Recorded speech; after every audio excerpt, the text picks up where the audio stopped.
Ya niki kalau terangno masalah hujjah ya, masalah napa hujjah dawuh pangeran qul ara'aitum syuraka akumul ladzina tad'una napa min dunillah terus aruni madza khalaqu minal ardi am lahum syirkun fis samawat niku waqaf ya. Terus kata awal lagi am atenahum kitaban fahum ala bayyinatim min. Terus dawuh pangeran Malik bal iya itu zalimuna ba'duhum ba'dun illa ghurur. Kalau terangkan ya, jadi di antara mukjizat Quran itu kamalul bayinah. Kalau memberi penjelasan itu sempurna. Sehingga ulama mengatakan imanul muqallid, imannya orang-orang yang asal ikut kiai, asal ikut guru, asal ikut buku, itu mukhtalaf alaih.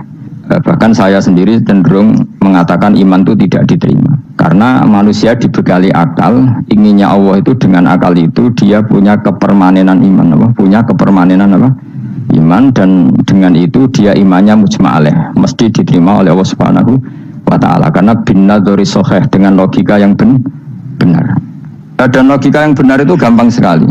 Beberapa ulama tentu tahu sekali, bukan sekedar tahu sekali karena itu diajarkan Allah dan Rasul. Misalnya begini, kata Allah, saya kalau baca ayat-ayat ini itu sering nangis karena Allah yang Tuhan itu sebenarnya tidak butuh kita. Saya ulang lagi, Allah yang Tuhan itu tidak butuh kita, juga tidak butuh iman kita. Tapi Allah ingin hambanya itu berakal ya, karena agama itu liqaumi yaqilun, sehingga berpikirnya benar. Misalnya gini kata Allah, enggak apa-apa kamu menuhankan selain saya itu, tidak apa-apa kata Allah. Enggak apa-apa Yesus kamu katakan Tuhan, enggak apa-apa kamu katakan batu Tuhan, enggak apa.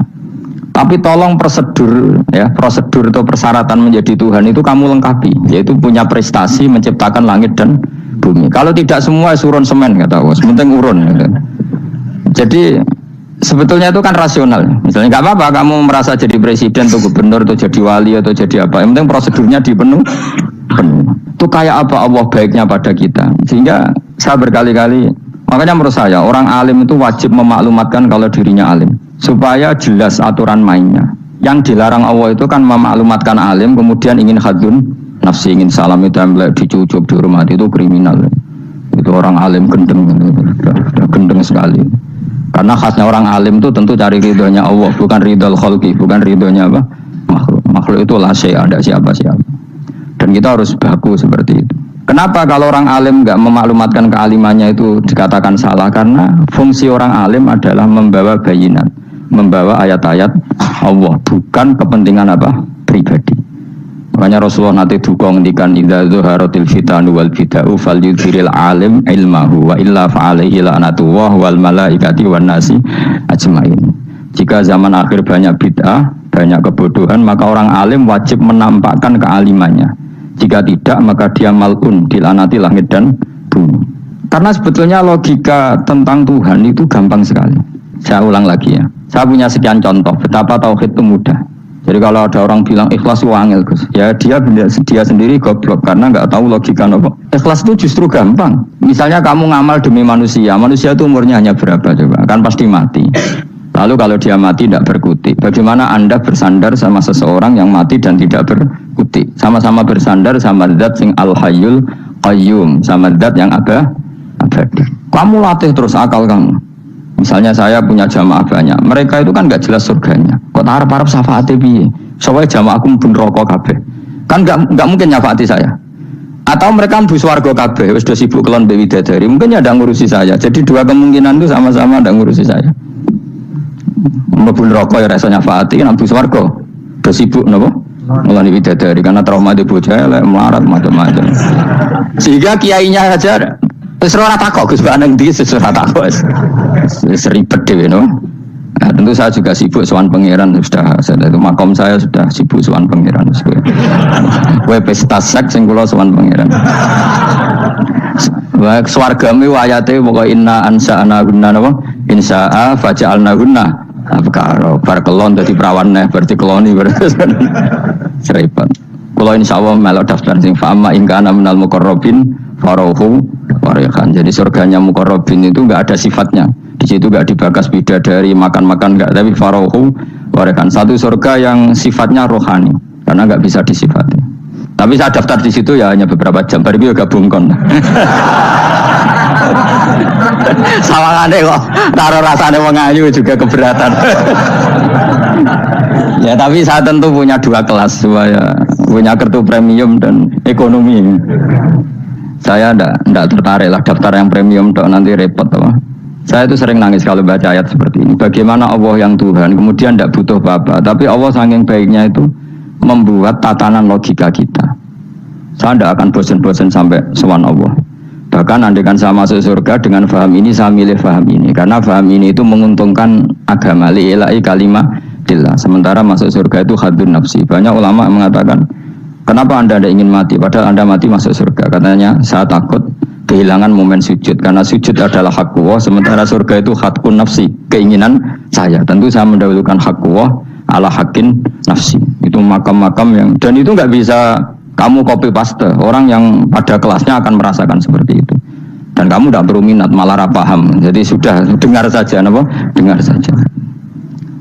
Begini misalnya, saya berkali-kali bilang, kenapa ulama dulu, saya ini kan di Sarang juga ngajar tauhid. Dulu saya ngajar kubrul yakiniyat di beberapa madrasah, termasuk di Sidogiri saya juga ngajar tauhid. Di sini saya ngajar tafsir, tapi yang saya titikkan juga tauhid. Begini, saya hidup di dunia ini terutama saya memang ingin menerangkan tauhid sebagaimana Allah menerangkan. Begini ya, Jubair bin Mut'im, saya tidak bosan-bosan cerita ini. Jubair bin Mut'im itu termasuk dahiyatul Arab, cerdas-cerdasnya orang Arab. Dia ditunjuk sebagai negosiator untuk membebaskan Asra Badrin, tawanan perang Badar yang kalah dan ditawan Rasulullah dan para sahabat. Kemudian harus ditebus dengan uang. Oke, disepakati. Terus singkat cerita Jubair bin Mut'im itu datang ke Madinah. Dulu karena tidak ada hotel, tidak ada penginapan, ya memang nginapnya orang musyrik itu di masjid. Ya sehingga itu lazim saja. Kamu tidak usah jadi liberal kemudian bilang musyrik boleh di masjid, ya tidak perlu seperti itu. Kamu juga tidak perlu goblok mengatakan nggak ada ceritanya orang musyrik ngidam di masjid, karena ya ada tarikhnya seperti itu. Jadi tidak perlu goblok, ya tidak perlu liberal. Paham ya? Kalau kamu bilang wah, nangono wong musyrik oleh nginep di masjid, kamu liberal. Padahal konteksnya dulu memang nggak ada hotel. Tapi kalau bilang nggak sama sekali juga goblok karena sejarahnya pernah ada. Milih nanti goblok apa liberal? Apa milih jelas? Nggak milih aja, ngaco aja. 01 apa 02 apa 00. Milih mana? Goblok, liberal, nggak milih. Nah, ketika Jubair bin Mut'im itu datang, delalah Nabi itu sholat maghrib ngimami. Nabi baca surat Wattur wa kitabim mastur fi rabbim mansur wal baitil ma'mur. Kemudian di pertengahan surat At-Tur itu kan ada ayat yang menurut saya itu sangat bagus. Sehingga di kamar saya, di rumah saya itu tak figur ayat itu. Bahwa kita harus dilatih berpikir. Kata Allah memulai argumentasinya, am khuliqu min ghairi syai'in. Apakah kejadian alam raya ini seisinya tentu diciptakan tanpa sebab. Misalnya begini, alam raya ini kata orang nihilisme atau komunis atau orang-orang paham nihilisme, itu kan dimulai dari ketiadaan. Ini kan goblok sekali. Berarti kalau alam ini kadung wujud, kamu kan tahu kan langit bumi sekarang kan wujud. Ya, langit bumi sekarang kan jelas wujud. Berarti logikanya adalah al-adamu yakhluqu makhlukon, sesuatu yang enggak ada menciptakan sesuatu yang itu kan aneh. Di mana-mana al-adam ketiadaan itu tidak mungkin yakhluqu syai'an atau yu'athiru syai'an. Tiadaan itu tidak mungkin mengefeki sesuatu yang ada. Wong kamu sebut tidak ada itu berarti tidak mungkin bisa berbuat apa karena namanya tidak ada. Sekarang alam raya ini dimulai dari ketiadaan, terus kamu simpulkan sesuatu yang enggak ada menciptakan yang ada. Itu gendeng apa enggak? Gendeng sarap ini. Orang usah dipateni wong gendeng sebarno yang mau mati dewi. Jadi makanya Quran menanyakan mereka, am khuliqu min ghairi syai'in. Apa alam yang kadung wujud ini kemudian disebabkan oleh sesuatu yang tidak ada? Lalu kalau sesuatu yang ada pasti diwujudkan oleh yang ada. Nah, karena yang ada ini pencipta harus berstatus super. Nah, super ini oleh ulama disebut wajibil wujud. Maka Allah bersifat super, wujud yang paling prima, yang kausa prima. Karena pencipta tentu kelasnya harus di atas yang diciptakan. Makanya disebut ulama dulu menyebut Allah itu apa? Wajibil wujud. Karena pencipta tentu lebih dahulu, maka harus disifati awal atau qadim, apa? Awal atau qadim. Kayak apa Allah mendidik kita? Am khuliqu min ghairi syai'in. Terus Allah bilang gini, ya gak apa-apa, yang menciptakan gak saya, gak apa-apa kata Allah. Tapi amhumul khaliqun, kamu saja yang menciptakan, gak apa-apa. Tapi syaratnya kalian juga harus merasa pernah ikut menciptakan langit bumi. Am khalaqus samawati wal ardh. Jadi nggak apa-apa kamu merasa Tuhan, nggak apa-apa. Yang penting kamu merasa ikut nembok langit, ikut ngecor apa? Langit. Ya pokoknya ikut bikin. Terus kata Allah bala yukinun, kamu tak suruh merasa menciptakan langit bumi, kamu juga enggak merasa iya, memang ya mereka merasa enggak kan. Akhirnya Jubair bin Mut'im saking enggak kuatnya. Am khalaqus samawati wal ardi bala yukinun am indahum khuzun.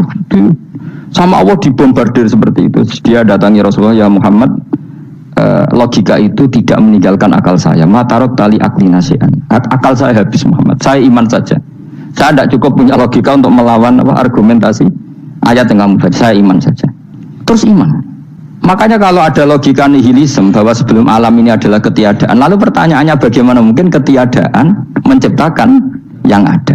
Di mana-mana ketiadaan itu la yu'atsiru syai'an wa la yakhluqu syai'an. Jenenge wae tiada. Tiada itu ya enggak ada fungsinya, ya enggak ada efeknya, enggak ada prestasinya. Ya pokoknya namanya enggak ada ya enggak ada. Nah, ini penting saya utarakan. Terus di sini Allah mengulang lagi, enggak apa-apa yang lainnya kamu katakan Tuhan jadi mitra saya, enggak apa-apa. Tapi tolong kata Allah, aruni madza khalaqu minal ardi, tunjukkan ke kami prestasi dia ikut bikin bumi. Kita tahu misalnya Yesus, Isa lahir di bumi. Bumi sama Yesus dulu mana? Dulu bumi, dia lahirnya di bumi. Lalu dia melata di bumi, jalan-jalan. Kemudian dia mengatakan ini bumi Tuhannya saya. Jadi bumi kok enak, bisa aku cek. Tua aku cek, bodoh-bodoh pangeran aku dong. Lebih apa? Tua. Jadi Allah itu gampang sekali. Nah sekarang orang iman itu kuwajo semua. Makanya ada wali-wali. Imane mbek Allah taklid, jaluke aneh-aneh, njuk bojo ayu, sugih, jabatan. Bela Allah secara hujah aja enggak pernah, sudah minta. Makanya ini kita ini hidup di zaman saraf massal. Kalau njaluk pangeran agak-agak kuwi, coba kamu bela Tuhan tuh pernah bela apa? Bela Tuhan tuh gampang dengan argumentasi al-hujjah yang supaya agama ini tamkin fil ard, benar-benar mapan dalam logika. Yaitu tadi di mana-mana yang namanya sebab itu amrun wujudiyun, di mana-mana sebab itu sesuatunya harus wujud. Paling tidak kita sudah menolak nihilisme. Nihilisme. Lah wujud karena wujud awal harus berstatus prima. Lah prima itu dalam bahasa ulama disebut wajibil wujud. Makanya ulama dulu ngelatih kita itu pertama Allah itu siapa? Zat sing wajibil wujud. Itu satu filosofi yang luar biasa. Nah, kemudian setelah itu ada setan-setan kecil yang nganggur, yang iseng. Nah itu nggak usah kamu perhatikan. Tinggal delok TV, ngopi, terus tinggal nyatek lata. Engko setan pingsan deh. Sokor-sokor stres deh. Dugaan saya setan saya gue pingsan, kurang gizi. Karena memang setelah itu setan goda gini. Lalu sebelum Allah jangan-jangan ada wujud yang lain. Lalu Allah sendiri awal mulanya gimana? Kata Nabi, jika ada pertanyaan seperti itu kamu harus berhenti. Tinggal delok TV atau tinggal delok dangdutan. Ya kalau kepeksa ora apa-apa, kelasem ae. Saya tidak menghalalkan tapi kan sudah kamu lakukan. Karena itu lebih baik ketimbang pertanyaan filsafat. Banyak orang yang dulu sholat ketika sekolah filsafat tidak sholat. Alasannya sampai menemukan jati diri itu Tuhan. Dan itu bahaya sekali karena Nabi berkali-kali bilang kamu jangan mikir tentang Allah pasti rusak. Orang kok mungkin rusak dari Nabi pasti rusak. Nah cara menghentikan gimana? Karena setan ini makhluk, akal-akalannya gampang. Tadi tak warai. Ini saya sebagai ulama atau sebagai manusia atau sebagai orang awam atau sebagai siapa saja. Kadang ada pertanyaan seperti itu. Tak tinggal anggeling dharma kan pusing setan. Ini kan ngenteni. Weh ngenteni bar lo anggeling dharma. Bariku aku lesu mangan mie, bar mangan mie waret turu. Kan dia ngenteni terus mau bikin was-was lagi. Ternyata saya sibuk kan enggak bisa masuk deh. Bangun tidur aku selali pertanyaan tadi. Dinteni. Nah, dia masuk lagi aku sibuk ngajak anak jalan-jalan. Jadi saya kalau jalan-jalan di pasar itu wis enteni santai wae. Itu memang resep dari Rasulullah. Jangan sampai orang terjebak filsafat yang sampai menanyakan eksistensi Tuhan. Dan dia tidak mau iman, tidak mau sholat, tidak mau puasa sampai menemukan Tuhan itu siapa. Itu jelas minasyaitonir rajim, itu perilaku setan. Makanya Rasulullah setiap ditanya sahabat gitu itu Nabi guyu-guyu. Dan guyunya Nabi itu kata Nabi, baguslah kalau kamu takut Tuhan kalah kata Nabi. Nabi gojok gitu. Maka ada ulama yang punya seni berargumentasi, yaitu Imam Ghazali. Jika setan tanya kamu, lalu sebelum Allah jangan-jangan ada wujud yang sebelum Allah. Kata Imam Ghazali, ya itu saja yang Tuhan. Yang Allah ini enggak jadi Tuhan. Ya berarti wujud sebelum Allah itu yang benar-benar Allah. Kalau kamu bayangkan lagi, jangan-jangan sebelum itu ada wujud lagi. Ya itu saja yang benar-benar Allah. Sehingga tetap Allah itu menang terus. Paham ya? Yang jelas jangan sampai didahului Adam, karena kalau didahului Adam lebih ngeri lagi, karena sesuatu yang enggak ada menciptakan yang ada, itu lebih buruk lagi menurut akal. Menurut apa akal? Nah daripada kamu enggak salim Imam Ghazali, tinggal saja ndelok tadi ndelok sinetron. Itu yang lucu aja. Itu sing lucu-lucu. Ndelok apa mencari Tuhan. Pokoknya sing aneh-aneh, sing goblok-goblok, sing lucu-lucu, sing perane wong apa? Saya sering diprosesi saya, Gus Salim jenengan kok sering dulu sinetron sing ana dialog wong goblok-goblok. Wong goblok ku menarik cara kula. Apa ya? Cara pandang itu di luar dugaan saya karena lalu berkali-kali loh kalah wong goblok. Jadi makanya ini tak ceritani beberapa kali jari Gus cerdas berkali-kali kalah wong goblok. Ada seorang santri itu ingin dibelikan bapaknya itu sepeda motor. Bapaknya wong desa, senengane ngurmat sapi wedhus. Nah, menurut saya ya orang tuanya itu mampu lah, sangat mampu untuk beli itu. Pak buat ditukokno mawon wong sepeda motor. Kata bapaknya, "Anakku nu jog mondok tak goblok, Gus." Wong njaluk kok sepeda motor, njaluk mobil ora ya goblok. Lah kok goblok, Pak? Jenenge donya iku Gus, sing lahirno donya kok sapi ku ndek anak, wedhus ndek anak jenenge donya. Di mana-mana jenenge donya sing lahirno donya. Iki donya kok mangan donya. Mergo motor iku kan tuku bensin, mobil. Iku cara dene iku goblok Gus. Batin berarti kabeh kiai goblok perkarane tuku donya sing ngentekno donya. Cara dene donya iku sing lahirno donya. Batin kok pinter iki batin. Untungnya saya ini ulama ya, ahli tafsir ya malu. Sebenarnya kalah itu ya malu. Tapi saya sebagai orang objektif fair, itu teori benar apa? Jadi dunia aku ya sing lahirno dunia kok mangan dunia aku goblok. Untungnya dia dengan saya itu jaraknya 5 kilo 7 kilo karena itu. Lala dia diterkon sepeda motor, tapi tetap mau kalah. Pak, nanti jalan kaki saja. Karena kalau pakai motor ini kegoblokan kata saya. Terus mendingan nih, loh Gus mau kalah tak?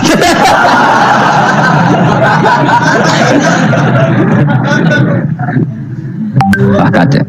Singkat cerita dia bersikeras nggak mau beliin sepeda motor anaknya karena di mana-mana dunia gue sing lahir no dunia nggak boleh dunia kok mangan. Ini satu kegoblokan yang agak ilmiah tadi. Nah Imam Asy'ari juga ngalami hal yang sama. Imam Asy'ari itu punya, kita kalau ahli sunnah kan dua partai ya. Ya dalam ahli sunnah itu hanya ada dua partai juga. Kalau nggak Asy'ari ya Maturidi. Ya, dan sama-sama alim. Ya kalau terpaut ya paling 5%, 7% ya, kealimannya Asy'ari dan Maturidi. Imam Asy'ari itu bikin logika yang jelimet seperti saya sekarang ini. Logikanya jelimet tapi permanen. Jadi yang saya ajarkan tadi itu logika yang jelimet tapi apa? Permanen. Karena tadi alam raya ini kadung wujud. Kalau kadung wujud pasti pewujudnya yang menciptakan wujud pasti adalah kewujudan. Karena al-adam la yu'athiru syai'an. Di mana-mana kenihilan tidak yu'athiru syai'an. Ya sepakat ya, gampang kan? Tentu wujud ini prima disebut wajibil wujud. Lalu Imam Asy'ari itu bersikeras. Kalau imanul muqall itu tidak diterima. Terus banyak keberatan ulama, tapi Nabi nyatanya yaktafi bi imanil Arab al khalina anin nadur. Nabi nyatanya mencukupkan imannya orang-orang Bedui yang mereka itu kayaknya tidak bisa mikir. Ya, Nabi yaktafi bi imanil Arab itu wong desa al khalina anin nadur yang mereka itu tidak bisa apa? Berpikir. Singkat cerita Imam Asy'ari survei. Coba ayo kita tanya orang-orang kampung. Ternyata kegoblokan orang kampung itu ya ilmiah, masyhur itu. Imam Asy'ari saja harus belajar dari wong awam, wong goblok-goblok. Kita kok ingin ya Badawi bima araf tarubbak. Kowe kok iman be Allah itu bima araf tarubbak. Lalu kamu tahu Tuhan kamu atas nama apa? Dengan logika apa? Jawabnya enak ya. Al-ba'ratu tadullu alal ba'ir wa atharul aqdam yadullu alal masir. Angger ana tletong ya ana ontane. Angger ana bekas delamaane wong ya ana sing bar liwat. Jadi misalnya ada bekas teracak anjing, berarti anjing habis liwat. Ada bekas apa ular ya berarti ular harus liwat. Ada bekas teracak manusia ya berarti manusia habis liwat. La wa hadzal alam atharun min athari qudratillah. Alam iki bekas mesti ana sing gawe. Jadi Mas Ari pinter juga, mesti logikanya gak jelimet tapi agar ana tletong ana sapine. Ana teracake wong berarti ana sing bar liwat. Dene ngomong gampang wa atharul aqdam ya dulu alal masir. Nah, terus Imam Asy'ari habis itu ngendikan, ya sudahlah dengan logika apa saja. Meskipun karena zori hadal Arabi sebagaimana cara berpikir Bedui ini, sementing ada nazar. Apa ada nazar. Ya nazar apa saja. Misalnya orang ahli matematika mungkin bilang angka dimulai dari 1. 0 itu akal-akalane Khawarizm. Mereka ini kebingungan nulis 10. Tapi tetap angka itu dimulai dari 1. Kalau misalnya 1 untuk mecah kesulitan ya harus dimulai 0,1. Tidak bisa 0 tok. Jadi 0 dulu itu untuk mematahkan kalau jumlah itu tidak sampai 1. Tapi faktanya jumlah itu kan pasti 1 karena dimulai dari wajibin wujud. Khawarizm itu ya pinter matematika. Saya juga punya ilmu hisamnya Khawarizm. Itu kan dia karena kebingungan angka pecah. Misalnya 1 tidak sampai 2. Mau tidak mau harus ditulis 1,5 misalnya. Paham ya? Nah, lalu kalau sebelum 1 tetap dia harus 0,5. Lalu hakikat 0,5 itu kan bagian dari wujud apa bagian dari Adam? Tetap bagian dari wujud. Jadi 0,5 itu kan khayal kuliah. Tak warai ya. Mungkin saya ada ahli matematika ala wong kampus, tapi saya tahu kan ala Islam itu lebih gampang. Misalnya gini, sesuatu itu kadang kamu putuskan itu satuannya 1. Tentu ketika separuh kamu katakan baru separuh. Tapi sebetulnya ketika satuan itu kamu katakan 10, yang separuh itu sudah 5. Itu kan terserah sing bagi, no? Terserah sing bagi. Ya dong, misalnya 1 juta, 5 nya artinya apa coba? 500 ribu kan? Sekarang kalau 100 ribu, 5 nya jadi berapa? 50. Kalau 1,5 jadi. Nah itu kan terserah satuannya apa? Tapi tetap dari 0,5 itu tetap menunjuk sesuatu yang wujud. Yaitu 5-nya sebetulnya apa? 5 yang separuh tadi. Paham sih kalau maksud? Tetap nggak bisa sesuatu dimulai dari apa? 0. Nah, makanya kata Abdul Hamid Khan kalau dalam mendidik tauhid, itu gampang saja tadi. Alam raya ini kadung maujud. Kalau kadung maujud pasti disebabkan oleh sesuatu yang wujud. Karena wujud pencipta harus berstatus prima. Lah prima ini atau premium ini kita sifati wajibil wujud. Atau kamu katakan apalah kausa prima atau musabibul asbab. Nah kelirunya kita dalam berislam itu, kritiknya para ulama, kita ini nyebut Allah dulu baru menceritakan status Allah. Kalau zaman Nabi itu dibalik. Status wajibil wujud itu kita terangkan dulu, baru yang oleh Islam itu namanya Allah. Paham ya? Kan beda, misalnya gini logikanya gini, kamu ketemu orang ateis, saya ulang lagi, kamu ketemu orang ateis, terus kamu ditanya, lalu alam ini yang menciptakan siapa? Allah Jalla Jalaluh. Mesti kan tanya, man huwa Allah itu siapa? Kalau dulu Islam mengajarkan kayak gitu, surat pertama turun apa coba? Iqra. Iqra itu gak nyebut kata Allah. Iqra bismi rabbika. Rabbika itu siapa? Alladzi khalaq. Sebutlah nama Tuhan. Yang berhak menyandang Tuhan adalah zat yang pencipta. Itu tidak ada kata Allah. Di surat Mudatsir, surat kedua. Ya ayyuhal mudatsir kum fa'anzir wa rabbaka fakabbir. Bukan Allah fakabbir, wa rabbaka fakabbir. Sehingga cara berpikir gini dibalik. Sebutlah Tuhan kamu. Tuhan itu siapa? Yang berstatus Tuhan adalah zat yang berstatus pencipta. Nah, lalu pencipta ini oleh Islam dinamai Allah. Kalau orang ateis kamu langsung bilang Allah, man huwa Allah. Berarti pertanyaannya Allah itu siapa? Lalu kamu jelaskan Allah adalah pencipta. Allah adalah wajibil wujud. Tentu lebih gampang kamu terangkan. Makanya Al-Quran menerangkan amukholiku min ghairi syai'in. Mananya saya di sini, mananya ya Allah. Apa? Allah. Apakah mereka diciptakan tanpa pencipta? Tentu setelah Islam tahu itu namanya siapa? Allah. Paham ya? Kalau balik malih. Jadi sebetulnya Quran itu ngajari kita itu ilmu mantik yang luar biasa. Misalnya, ya Yuhanna su'budu siapa? Rabbakumul ladzi khalaqakum walladzina min qablikum. Sembahlah Tuhan. Tuhan itu siapa? Pencipta kamu dan pencipta orang-orang sebelum kamu. Lalu Tuhan ini oleh Islam dinamai. Tapi kalau langsung kamu bilang ke orang ateis atau orang Uni Soviet, Allah itu Tuhan, Allah itu siapa? Sebab itu di beberapa ayat dijelaskan dulu status Allah. Sifatnya Allah, keakhasan Allah, keakhasan Tuhan. Yang dikatakan Tuhan adalah zat pencipta. Kalau tidak pencipta berarti tidak Tuhan. Sekarang Yesus pencipta bumi apa enggak? Enggak, karena dia lahir sudah di bumi. Begitu juga Fir'aun. Fir'aun itu kalah telak sama Nabi Musa gara-gara logika ini. Ketika Nabi Musa ditanya Fir'aun, wama Rabbul Alamin, lalu Tuhan itu siapa? Kata Musa, Rabbus samawati wal ardi, yang menuhani langit dan bumi. Jadi Fir'aun, enggak, ma'alim tulakum min ilahin wa irisa, jalan-jalan kemana-mana yang dikatakan Tuhan oleh masyarakat saya kok. Kurang ajar Fir'aun. Terus kata Musa, ya Tuhanku yang di langit. Terus manggil Haman Mesir, ya Haman ibnili sorhalla ali abluhul asbab samawati fa'atoli ila ilahi Musa. Haman, bikinan saya piramida yang tinggi, aku akan lihat Tuhannya Musa. Ada enggak di sana? Padahal misalnya munggah tenan di pangeran ra iso didelok kan repot Nabi Musa. Wah payah ya, kayak piramida nginceng pangeran teprak itu kan. Akhirnya Musa pakai logika. Ya sudah gini saja, Rabbukum wa rabbu abaikumul awwalin, yang menuhani nenek moyang kamu yang dulu-dulu. Oh itu langsung fabuhita Fir'aun. Fir'aun tuh kaget sekaget-kagetnya. Dan para penggawa Fir'aun sadar. Wah kalau Fir'aun yang Tuhan, babanya tanpa Tuhan. Kan Tuhannya balita kan gitu kira-kira. Tuhannya balita, Tuhannya barulah. Itu kan jadi logika yang mematikan. Kalau Fir'aun Tuhan berarti mbah-mbahnya dulu yang wujud itu tanpa Tuhan, karena Tuhannya barulah. Ini ada Tuhan kok datang terlambat ini kan. Akhirnya para punggawanya Fir'aun iman, macam gendeng ya Fir'aun itu gendeng. Itu pentingnya logika Rabbukum wa Rabbu abaikumul awwalin. Nah sekarang orang itu nggak belajar logika. Iman bi Allah orang mantep ning ati, cek iso digunjang setan, jalukane wis aneh-aneh. Jaluk swarga, jaluk gak mutu jarone.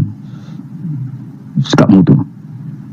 Makanya banyak wali kalau ditanya, kamu masuk surga sama sholat milih mana? Milih sholat. Kenapa milih sholat? Di surga itu demi khadun nafsi saya, poya saya. Tapi kalau saya sholat itu untuk hakku. Saya sebagai hamba, identitas kesejatian saya adalah menghamba. Soal nanti Allah bikin bonus surga silahkan. Maka sebenarnya masuk surga itu ada urutannya. Sebagai orang alim saya urutannya adalah berkampanye sesering-seringnya, membuat logika supaya orang mudah ke Allah dan Rasul. Makanya di Quran tuh gak ada orang disuruh masuk surga dulu tuh ya Tuhan nafsul mutmainnah irji'i ila rabbiki. Kamu kembali ke Tuhan kamu dulu. Bahwa kamu makhluk yang butuh Tuhan. Fadkhuli fi ibadi. Kamu masuklah berstatus hamba dulu. Kesestatusan Anda sebagai hamba ini matangkan dulu. Bahwa saya ini hamba. Dibuktikan dengan suka sujud, suka ngamal, suka sedekah, suka tawadhu. Saya sebagai orang alim sebenarnya gak suka mulang. Karena takut. Nak kue pinter kok nyanyi aku, nak goblok sawangannya metodeku gagal kan dua-duanya ini merugikan saya sebetulnya. Saya ulang lagi ya, nak pinter kayak nyanyi aku, kan ya mungkin juga senajan rodok mokal mungkin, sanggup aja rodok mungkin. Pemenang nak sing ndik kan yo, biasanya hasut ndik. Mau itu sebenarnya rugi semua, tapi Allah yang memerintahkan hak wong alim kudu mulang. Perhitungan itu tak buang semua. Sing ape nyanyi monggo, sing tetap goblok nih. Monggo, sebagai Allah ngutus mulang ya napa? Mulang. Meskipun tadi potensinya itu dua-duanya buruk, sing alimnya ini. Kemudian nak mubalak terus didol ilmu Quran atau royalti tambah parah lagi. Nah, aku enggak pakai logika kelas. Pakai logika selesai semua, ya disuruh Allah ya sudah. Saya ulang lagi, makanya saya minta ya, surat Tur itu dibaca. Makanya baca Quran itu jangan terlalu egois, jaluk swarga. Statusnya dulu tuh fadkhuli fi ibadi, kehambaan Anda posisikan yang mantap.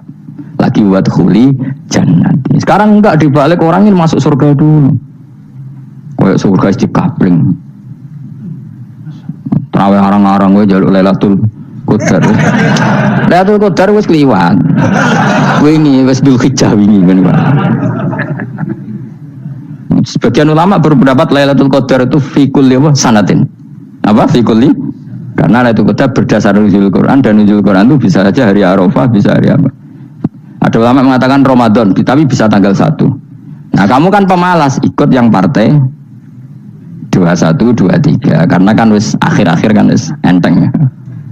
Sebenarnya Anda milih 21 berdasar ilmu apa berdasar enak lah, nak terbatas waktunya kan. Kan lebih sempit apa? Lebih apa? Sempit. Ya saya ulang lagi ya. Jadi Allah kalau ngajarkan hujah itu gampang sekali ya. Tadi amkhuliku min ghairi syai'in. Enggak apa-apa saya ada Tuhan kata Allah. Tapi kamu harus punya logika. Alam raya ini diciptakan tanpa pencipta. Mau enggak kamu punya logika seperti itu? Bahwa alam ini yang wujud diciptakan oleh sesuatu yang tidak wujud. Mau enggak kamu punya logika itu? Enggak mau kan? Namanya wujud tentu diciptakan super wujud. Dan super wujud itu wajibil wujud. Dan itu Tuhan kita yang oleh Islam dinamai Allah.